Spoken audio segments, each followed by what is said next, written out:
You know that feeling when it seems like a groundbreaking new AI model drops almost every other week? Oh, absolutely. It's almost a race just to keep up.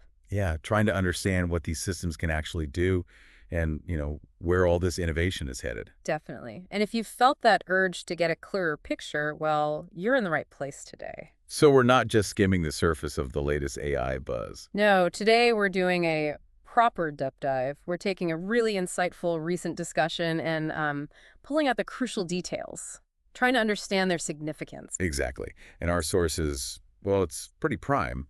Excerpts from the interview with Sam Altman of OpenAI. Right. And what made that interesting, I thought, was the format. It wasn't some canned presentation, No, it was live, interactive, a conversation with the audience. which gives us, I think, a unique window into his thinking and also how these advancements are being received, in real time.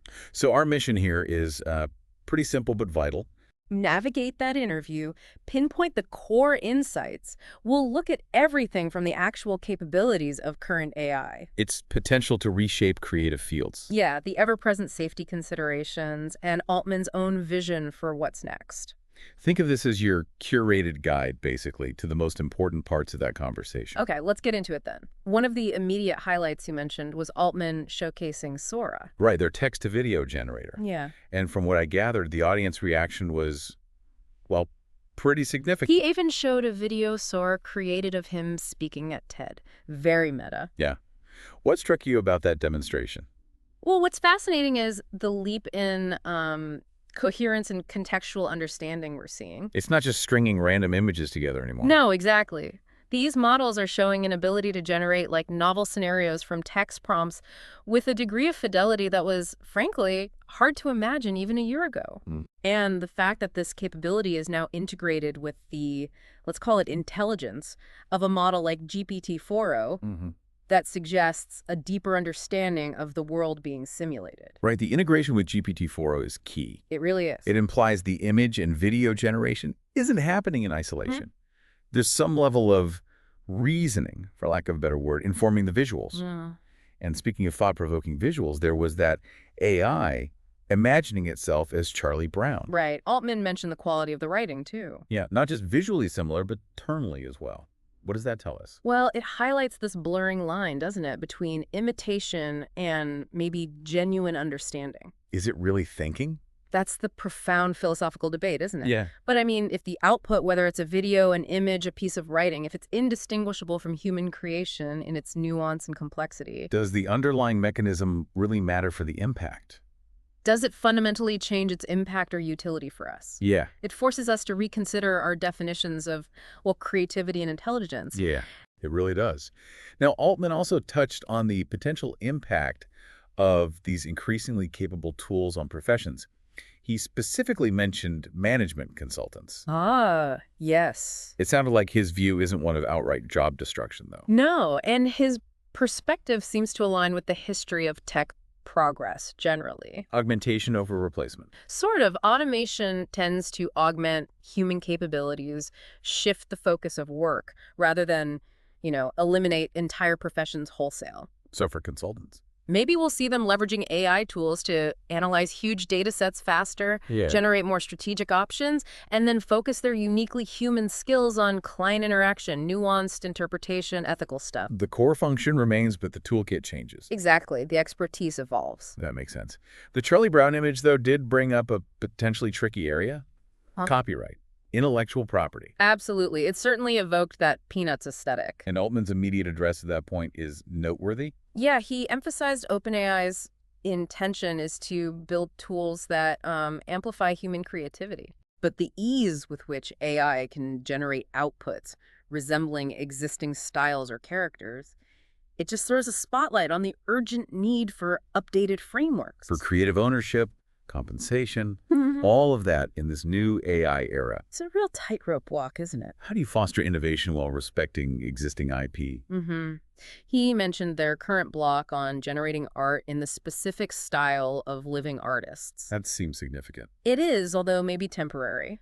But the challenge gets much more complex when you think about generating in the style of a broader movement or incorporating elements inspired by loads of creators. How do you even begin to think about attribution? or revenue sharing. Right. The theoretical idea of calculating revenue share based on prompts. It's fascinating, but practically it seems incredibly difficult to establish fair, transparent rules. Exactly. And you can just imagine the spectrum of reactions from creative professionals Total excitement on one end. and genuine fear about their livelihoods on the other. Altman acknowledged that range, yeah. Highlighting the difference between feeling your work is being amplified versus feeling it's being devalued or just replicated without consent. He hopes the focus shifts to amplification, obviously. But that requires really careful thought about ethics and economic models. Okay, let's maybe switch gears a bit. Let's talk about the open source versus proprietary AI model debate. It's constant. It really is. And what stood out from Altman was his clear statement about the importance of open source. He even mentioned OpenAI plans for a powerful open source model, aiming to be near the cutting edge. Yeah, surpassing current open source offerings, he suggested, which does signal a potential shift in their strategy, I think. It feels significant, given their past focus. However, he also seemed confident their proprietary models will keep the lead. He did. What's the reasoning there? His argument seems to center on the idea that the best product isn't just the model itself. Right. It's about the integration, the user interface. Ongoing R&D, access to massive compute. He specifically mentioned the GPU constraint being a factor. All those things contribute to the overall value. He seems to think that even if core models get more commoditized, the end-to-end user experience will be the key differentiator. And that user base, ChatGPT's scale is just huge. 500 million weekly active users. And growing very fast. Yeah, and that scale gives them a massive advantage. Feedback, real-world data. A powerful feedback loop. Absolutely, allowing them to refine products at an unprecedented scale. Altman seems to believe that this established base will favor a polished, integrated product, even as more open models pop up. Now let's delve into where OpenAI might be heading next. Products. The idea of an integrated product with better memory that learns about you. That sounds really intriguing. This vision of AI as a personalized extension of yourself, maybe even a companion. That's a significant step beyond the current sort of stateless interactions we mostly have. Definitely. The comparison to the AI in the movie, Her. Right, proactively suggesting things, anticipating needs. It paints a compelling picture of a much more deeply integrated, context-aware AI assistant. It's both exciting and maybe a little unsettling, an AI knowing that much about you. It raises questions for sure, but on the more purely exciting side, Altman seemed really enthusiastic about AI for science. Yeah, that potential seems enormous. This is an area where AI's ability to process and synthesize just vast amounts of information could be truly transformative. Accelerating discovery. Altman envisions AI speeding up breakthroughs in materials science, maybe leading to room temperature superconductors, he hoped, or making big progress against diseases. Though he did acknowledge some areas, like fundamental physics, might be tougher challenges. Sure, but the overall optimism for AI-driven scientific advancement is palpable. And then there's the prediction of another big move in software development. Agentic software engineering, he called it. That sounds like a real paradigm shift, doesn't it? So what does that mean, practically? Imagine AI not just helping with code, but autonomously taking on entire software tasks, planning, writing, testing, deploying, with minimal human oversight. Go on. He shared anecdotes of engineers reporting huge productivity boosts, doing in days or weeks what used to take months, even years. That suggests a future where software development could become, well, dramatically faster and more efficient. Those kinds of potential leaps are genuinely transformative. But naturally, this leads us straight into the crucial discussion around AI safety, the risks. The flip side of the coin. Altman openly acknowledged those moments of awe that come with these advances, but also the fundamental question, how far will AI capabilities actually go? He did offer reassurance, though. Said OpenAI isn't secretly building conscious or self-improving AI. Right, but he didn't shy away from outlining some very real, very significant concerns about misuse. Like bioterrorism, sophisticated cyber threats. Yeah, these are high-stakes scenarios, and he stressed the critical importance of robust internal preparedness frameworks, rigorous safety testing before any new model release. And the fact that there have been departures from their safety team. That kind of underscores that there are different views on how best to do this, right? Absolutely. It shows there are ongoing debates about the most effective ways to ensure AI safety. It's not a settled science. And his perspective seems to be one of iterative deployment. Release, learn, improve. Sort of. releasing models, observing their behavior in the real world while the stakes are hopefully still relatively manageable. And using that feedback to build safer, more reliable systems over time. That iterative approach makes a certain amount of sense in such a fast-moving field. But as we move towards more agentic AI systems acting autonomously, the safety challenge just gets bigger, surely. Oh, massively, which brings us to that whole discussion of agentic AI and the longer-term goal of AGI, artificial general intelligence. Right. I think a lot of people hear about ChatGPT's capabilities and think, why isn't that AGI? It feels incredibly smart sometimes. Well, Altman clarified that while ChatGPT is remarkable with language, it lacks the ability for continuous autonomous learning across a wide range of tasks. It can't just go out and learn new things on its own. Exactly, or perform the whole diverse spectrum of intellectual work a human can. And interestingly, even within OpenAI, there isn't one single agreed-upon definition of AGI. That's pretty significant, isn't it? Considering AGI was core to their original mission. It is, but Altman seems to be shifting the focus slightly now, emphasizing the continuous advancements, the capabilities, and the need for safety at each stage. Rather than fixating on the AGI moment. Precisely. He argues that focusing too much on that hypothetical moment might distract from the more immediate, practical challenges of ensuring these increasingly powerful systems are developed and deployed responsibly, whatever label we give them. And agentic AI seems like a key near-term step in that direction.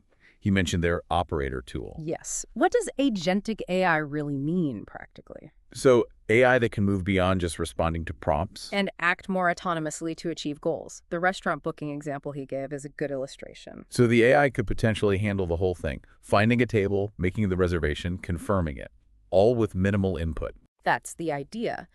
But, as both Altman and the interviewer noted, that level of autonomy introduces significant new safety considerations. Especially when these agents have access to the internet, maybe our personal systems. The interviewer aptly called it a scary superpower.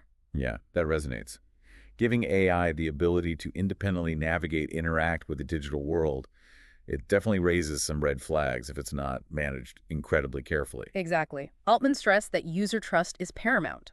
A good AI product must be a safe product. He also pointed out the risks with widely distributed open models being used maliciously. Underscoring the importance of their internal preparedness framework for identifying and mitigating potential dangers before they happen. Okay, let's move on to regulation. The landscape there seems to be evolving, and Altman's views apparently have too. Yeah, he mentioned gaining a deeper understanding of how government works and has moved away from his earlier idea of a specific licensing agency. So what's his current thinking? It leans more towards needing rigorous independent safety testing for the most advanced models before they're widely deployed. Defining what adequate testing means. Right, and really understanding the potential societal threats these systems might pose. Sounds maybe more targeted, perhaps more feasible. Now, the interviewer posed a really profound question, apparently suggested by their own AI model. Oh, right, about the moral authority to reshape the species' destiny and Altman's personal accountability. Yeah, it was a pretty intense moment. It was a crucial point. The interviewer highlighted those two dominant narratives. Altman, the visionary leader for humanity's benefit. Versus the figure maybe becoming intoxicated by power. Yeah. He directly asked Altman about his core values, what gives the world confidence in his leadership. And Altman's response seemed to focus back on OpenAI's mission-safe, beneficial AGI for everyone. Citing their track record of deploying powerful tools with safety measures already in place for millions, or rather hundreds of millions of users. He also acknowledged their strategies, like on open sourcing, have adapted, saying maybe initial caution was prudent, but a more open approach is being considered now. Yeah, he even made a self-deprecating remark about potentially facing criticism later if those open source models get misused. He brought up the ring of power analogy too, didn't he? Referencing accusations, particularly from Elon Musk, about being corrupted by power. Yes. It's clear that the immense influence, the potential wealth, they're significant factors in how people see him and OpenAI. His response was surprisingly grounded, though. It was. He mentioned his day-to-day life still feels relatively normal despite everything. And he spoke about becoming a father. How that reinforced his commitment to making sure these technologies are developed responsibly, to not, destroy the world. That personal perspective does add a human dimension. The interviewer also touched on this feeling of inevitability around AI development. Like the train has already left the station. Altman acknowledged that momentum, yes, But he also stressed there are ongoing internal efforts to manage the pace carefully, balancing safety and functionality. And pushing back against the narrative of a reckless, crazy race. Yeah, pointing out that most leading AI labs share a fundamental commitment to safety. Interestingly, the conversation also hit on a shift towards being more permissive with potentially offensive content in image generation based on user feedback. Right. Altman explained they've been giving users more latitude, moving away from very strict initial guardrails on controversial stuff, as long as it's not illegal or depicting clear harm, Emphasizing understanding the collective values of a broad user base. rather than relying solely on like elite summits or small groups of experts to set those boundaries. That's a pretty significant shift from some earlier, more cautious approaches to AI content moderation. It is. And he even suggested AI could potentially help humanity make better collective decisions in the future. Wow, that's a bold claim, a grand vision. Suggesting AI could become a tool not just for individual intelligence, but for navigating complex societal challenges, making more informed collective choices. Finally, the interviewer asked Altman to envision the world his son will grow up in. And his answer painted a picture of incredible technological advancement, unbelievable abundance. A future of rapid change, huge material prosperity, AI systems that deeply understand and assist us in ways we could barely imagine now. Yeah, he hoped future generations might look back at our current limits with a mix of pity and nostalgia. Really highlights the transformative potential he sees. So, wrapping up this deep dive, Yeah. we've covered a lot of ground from that Altman interview. Yeah, the incredible advancements like Sora, the complexities around creativity and copyright, The strategic plays between open source and proprietary models, the huge potential and the inherent risks of agentic AI, and the whole pursuit of AGR. we also explored the critical safety dimensions, the evolving thoughts on regulation, And the personal reflections of a leader right at the forefront of this tech revolution. Altman's insights really are a valuable lens for understanding where AI might be heading. the opportunities, and definitely the challenges ahead. Which brings us to a final thought for you, the listener, to maybe ponder. Considering Altman's optimistic vision, what specific aspect excites you the most? And conversely, what potential hurdle or challenge maybe keeps you up at night? Or perhaps, just given this rapid pace of change, what do you see as your own personal responsibility, if any, in shaping AI's future? We'd encourage you to delve further into the source material if you can and really think about what these developments mean for you, your work, your life. This deep dive is really just the starting point for understanding the ongoing AI revolution. Thanks for joining us.